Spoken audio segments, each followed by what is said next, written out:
வணக்கம். திமுக கூட்டணியிலிருந்து விலகுவதாக, அதாவது இன்றைய கால சூழலில் திமுக கூட்டணியில் இடம்பெற முடியாது என்று இந்திய கம்யூனிஸ்ட் கட்சியினுடைய மாநில செயலாளர் மு. வீரபாண்டியன் அறிவித்திருக்கிறார். அது அவங்க கட்சியினுடைய பொதுக்குழு, செயற்குழு அப்படின்னு சொல்லக்கூடிய அவர்கள் எல்லோரும் சேர்ந்து ஒரு முடிவு எடுத்திருப்பதாக அறிவித்திருக்கிறார்.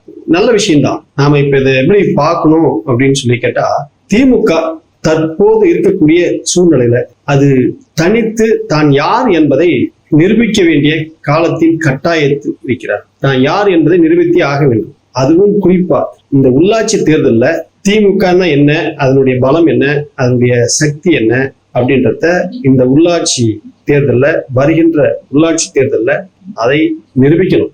ஏன்னா இந்திய கம்யூனிஸ்ட் கட்சி இருக்குல்ல, ஆல் இந்தியா அளவுல அவங்களுடைய நாடாளுமன்ற உறுப்பினர்களுடைய எண்ணிக்கை அப்படின்னு சொல்லி பாத்தீங்கன்னா தமிழ்நாடு தான் அவங்களுக்கு உயிர் கொடுத்துட்டு இருக்குது. தமிழ்நாட்டுலதான் அந்த கட்சி உயிரோட்டமா இருப்பதற்கான ஒரு அடையாளமாவே இருந்துட்டு இருக்குது. மற்ற எல்லா மாநிலங்களையும் இந்திய கம்யூனிஸ்ட் கட்சி, மார்க்சிஸ்ட் கம்யூனிஸ்ட் கட்சிக்கான வேர்கள் முற்றிலுமாக அருந்து விட்டது.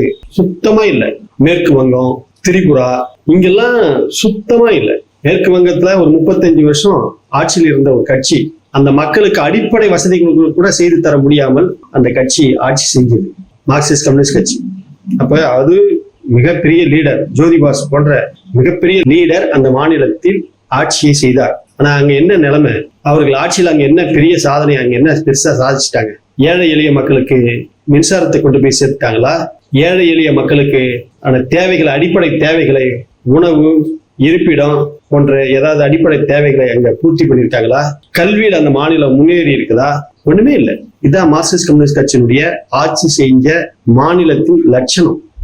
திரிபுராவிலையும் அதே நிலைமைதான். அதனாலதான் அங்க பிஜேபி அடிச்சு தொடச்சு தூக்கி எறிஞ்சு போயிடுச்சு.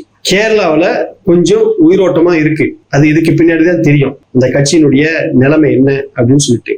அதுவும் கடந்த நாடாளுமன்ற தேர்தல்ல காங்கிரஸ் கட்சி முற்றிலுமாக ஜெயிச்சிருச்சு. அந்த கட்சிக்கு தமிழ்நாட்டுல உயிர் கொடுத்தது திமுக. மார்க்சிஸ்ட் கம்யூனிஸ்ட் கட்சியா இருக்கட்டும் அல்லது இந்திய கம்யூனிஸ்ட் கட்சியா இருக்கட்டும், அந்த கட்சிகளுக்கு உயிர் கொடுத்தது திமுக. அதே மாதிரிதான் விடுதலை சிறுத்தைன்ற ஒரு கட்சி இருக்குது இல்ல, அந்த கட்சி தேர்தல்ல அங்கீகாரம் இல்லாமல் இருந்த கட்சி, அங்கீகாரம் பெறாத ஒரு கட்சி.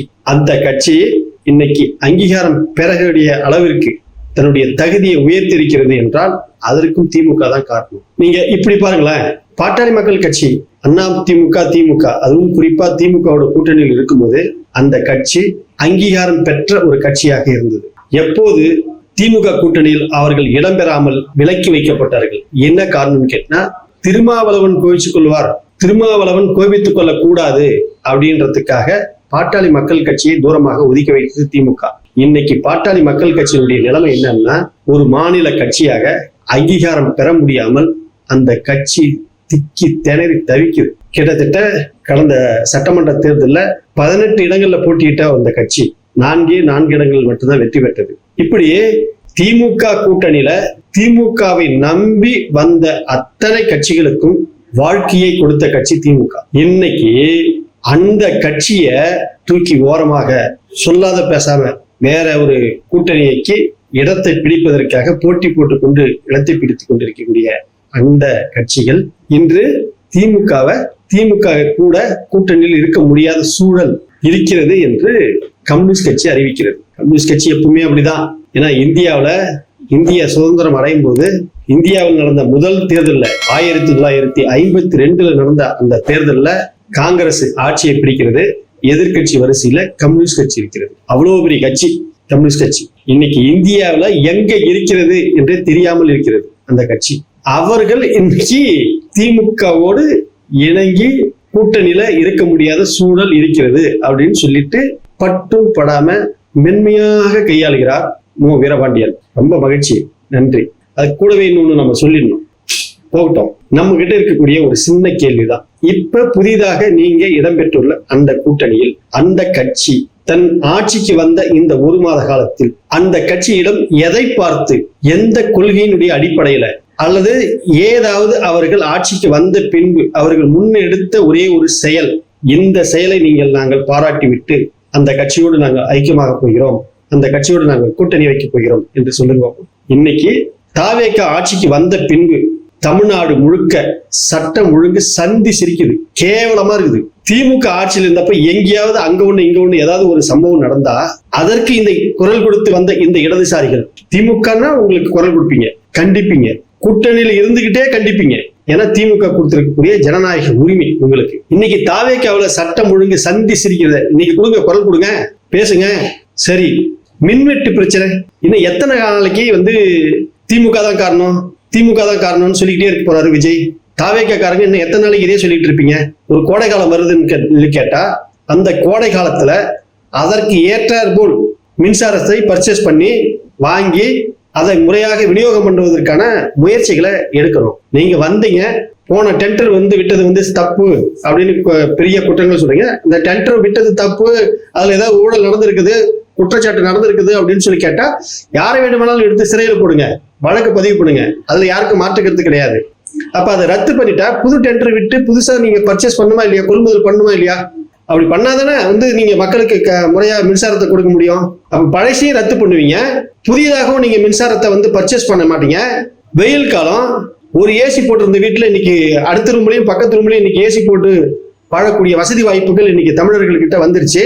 மின்சாரம் இல்லாம இன்னைக்கு படுக்கவே முடியாது. குழந்தைகள் வச்சிருக்கிறவங்க, வயதானவர்கள், மருத்துவத்துல சிகிச்சை எடுத்துட்டு இருக்கக்கூடியவங்க, இவங்க எல்லாம் மின்சாரம் இல்லாம இன்னைக்கு தூங்க முடியாத அளவுக்கு மிகப்பெரிய தவிக்கிறாங்க. இதெல்லாம் என்ன நடவடிக்கை எடுத்தது தாவேக்கா அரசு? எதை வைத்து இந்த கம்யூனிஸ்ட் கட்சிகள் மற்றும் சில கட்சிகள்லாம் தாவேக்கோட கூட்டணி அப்படின்னு சொல்லி உறுதிப்படுத்துறீங்களே, எந்த அடிப்படையில நீங்க உறுதிப்படுத்துறீங்க? இங்க எந்த அடிப்படையில திமுக குறை செஞ்சிருச்சு, உங்களை குறையா வச்சது? அதை சொல்லிட்டு போகணுமா இல்லையா? சொல்லுவீங்க. என்ன சொல்லுவீங்க? அதிமுகவுடைய பொதுச் செயலாளர் வைகோ சொல்றாரு இல்ல, எங்களை நெருக்கடி கொடுத்து உதயசூரியன் சின்னத்தில் நிற்க வைத்தார்கள், சொந்த சின்னத்தில் நின்றிருந்தால் இன்னும் நாங்க அமைச்சராயிருப்போம் அப்படின்னு சொல்றீங்கல்ல. சீர்கழியில உங்களுக்கு சொந்த சின்னம் கொடுத்தாங்க தலைவா, நீங்க போய் நில்லுங்க, நீங்க விரும்புற சின்னத்துல போய் போட்டிடுங்க அப்படின்னு தான் சொன்னாங்க. நீங்க ஏன் அந்த ஒரு தொகுதியும் உதயசூரியன் சின்னத்துல தான் நாங்க நிக்க போறோம் அப்படின்னு சொல்லி கொண்டாந்து கொடுத்தது யாரு? நீங்க தானே கொடுத்தீங்க. அப்ப எந்த குற்றச்சாட்டுகளை நீங்க முன்வைத்து திமுக விட்டு இருந்து விலகி நிக்கிறேன் அப்படின்னு சொல்றீங்க? தாவேக்கா என்ன செய்து சாதிச்சிருச்சு, இந்த காரணத்துக்காக நான் தாவேக்காவோட கூட்டணி வைக்கிறோம் அப்படின்னு சொல்லிட்டு போறீங்க, அதை சொல்லணும் இல்ல? அப்ப உங்களுக்கு எந்த முடிவும் அல்ல. அரசியல் சாணக்கியன் மாக்கியவல்லி அவர் சொல்லியிருப்பார் ஒரு வாசகத்தை, அதாவது அதிகாரத்தில் இருக்கும்போது உன்னை கொண்டாடும் மனிதர்கள் நீ பதவியை இழந்தவுடன் முதலில் உன்னை கை கழுவி விடுவார்கள். அரசியலில் மதிப்பு என்பது பதவியை சார்ந்தது, மனிதனை சார்ந்தது அல்ல அப்படின்னு சொல்லி மாக்கியவல்லி ஒரு தத்துவத்தை சொல்லியிருப்பார், ஒரு கோட்ஸ் சொல்லியிருப்பார். அதுதான் இன்னைக்கு திமுக கூட பயணம் செய்த அந்த கூட்டணி கட்சிகள் ஏற்றிருக்கக்கூடிய நிலைப்பாடும் மாக்கியவல்லி சொல்லியிருக்கக்கூடிய அந்த கோட்பாடும் ஒரே பாதையில் இருக்கிறது. இதுதான் அரசியல். நன்றி.